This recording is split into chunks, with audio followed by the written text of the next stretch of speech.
జాతక పరంగా కుజదోషం ఉంది అని చెప్తూ ఉంటాం. ఈ కుజదోషం తీవ్రంగా ఉందనో, లేకపోతే అంతగా ఇబ్బంది పెట్టదనో కూడా చెప్పడం జరుగుతూ ఉంటుంది.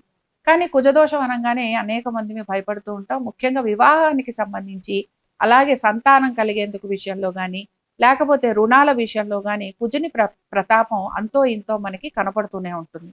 కాబట్టి ఈ కుజుని దోషం పోవడానికి ఎటువంటి పరిహారం చేస్తే మామూలుగా వివాహం కాని వారు ఎవరైతే ఉంటారో వీరు మాత్రం ఖచ్చితంగా కుజహోరలో వీరు కుజునికి సంబంధించిన అష్టోత్తరం చదవటం, అలాగే ఇంట్లోని తల్లి గారికి నమస్కారం చేయటం తప్పనిసరిగా చేయాలి. అలాగే సువాసిని స్త్రీలను పిలిచి వీరికి పసుపు కుంకుమ ఇవ్వటము, ఎర్రటి బ్లౌజ్ పీస్ ఇవ్వటము, అలాగే వీటితో పాటు ఎర్రటి రాగి దీపము గాని పళ్ళెము గాని ఇవ్వటం చేయటం, అలాగే వీరికి కందిపప్పు నెయ్యితోటి అరిటాకులో వీరికి భోజనం పెట్టడం లాంటివి చేస్తూ ఉండాలి. కుజదోషం నివృత్తై వీరు ఎంతో సుఖంగా ఉండేందుకు అవకాశాలు ఉంటాయి.